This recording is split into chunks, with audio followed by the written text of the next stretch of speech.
Welcome to Crimes Against Us. I'm Sand Michelle Jones. Here's another story about an egotistical, cynical judge who abused his power, traumatizing a 16-year-old child.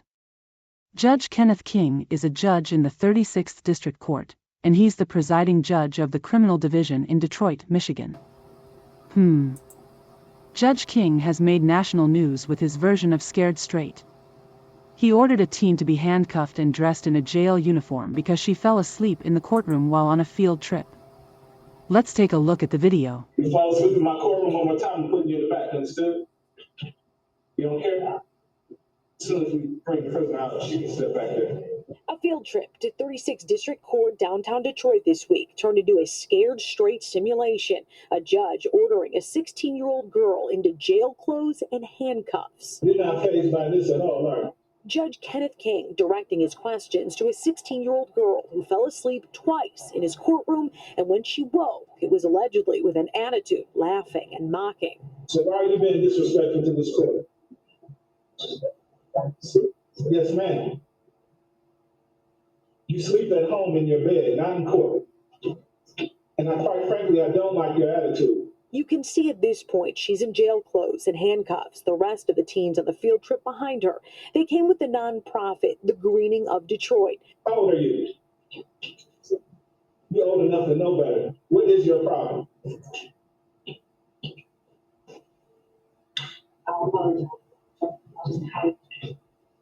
Sources close to the situation tell us at this point the back and forth turned into a simulation to send a message. I'm thinking maybe she needs to go to the juvenile detention facility. You do understand that we have a jail for kids. King reportedly said he never had intentions to send her anywhere, but went on to describe to the kids what it is like at the Detroit detention facility. Not a very pleasant place to be in that. You guys enjoy your freedom, don't you? Yes. You don't have any freedom there. Then he asked the teen. That's where you want to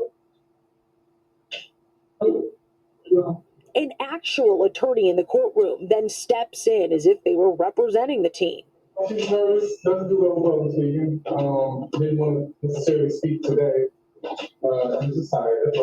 It ended shortly after that, with everyone in the group going home. The Greening of Detroit says this in part: although the judge was trying to teach a lesson of respect, his methods were unacceptable. The group of students should have been simply asked to leave the courtroom if he thought they were disrespectful, adding the teen is traumatized. Judge King was interviewed shortly after admonishing the teen, and he pridefully stated that he felt compelled to do it because he didn't like the child's attitude.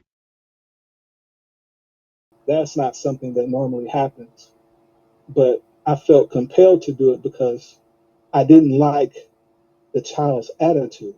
King says he was trying to teach the teenager a lesson on behavior and respect in court. I haven't been disrespected like that in a very long time. He then threatened the girl with jail time. I'm going to go to sleep tonight while you're sitting in the juvenile detention facility. Was I really going to do that? Probably not. Could I have? Probably so. But that's not what I want to do to a kid who's there on a field trip. His methods on teaching the youth now raising questions within the legal community. Larry Dubin, a former attorney with a background in legal ethics and now a law professor, making his concerns heard. It's totally inappropriate. There were so many other ways in which to have helped that young girl learn. I have never seen anything quite like what I saw that took place in the courtroom. 7 News Detroit reporter Ruta Olsonida is following up tonight as the teen's mom sounds off. That mom says she was horrified to see her daughter in handcuffs and says Judge King didn't have the full story. Would you want someone to treat your child like that? Would you even treat your child like that if he fell asleep in the courtroom? Latoria Hill is a single mother of 2 children, including her oldest daughter, Eva Goodman. She signed her up for a summer program with the Greening of Detroit nonprofit to keep her busy. What was supposed to be an educational field trip to 36th District Court Tuesday turned into a traumatizing experience for both of them. Judge Kenneth To belittle her in front of the whole world and her friends, to make her even feel more worse about our situation. I'm a single mother. I'm trying my best. I'm doing everything that I can. You sleep at home in your bed, not in court. So the fact that he was talking about you go home and get in your bed, how do you know my baby got a home? How do you know my baby got a bed, her own bed that she can sleep in? She don't have that right now. So she was tired. Because I'll do whatever it needs to be done to reach these kids and make sure that they don't end up in front of me. So that was my own version of scared straight. You didn't scare nobody straight. You made a parent upset.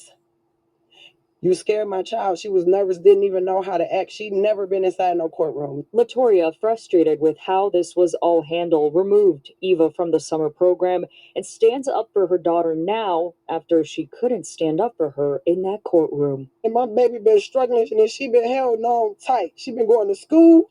She get good grades. She don't give me no problems. Proverbs 16:18 reads, "Pride goes before destruction, a haughty spirit before a fall." Judge King received so much backlash about ordering a teen handcuffed while on a field trip. He is temporarily removed from the docket. Now, Wayne State University ends teaching job for Detroit Judge Kenneth King. Stay tuned. I'm sure this is not the end of this story.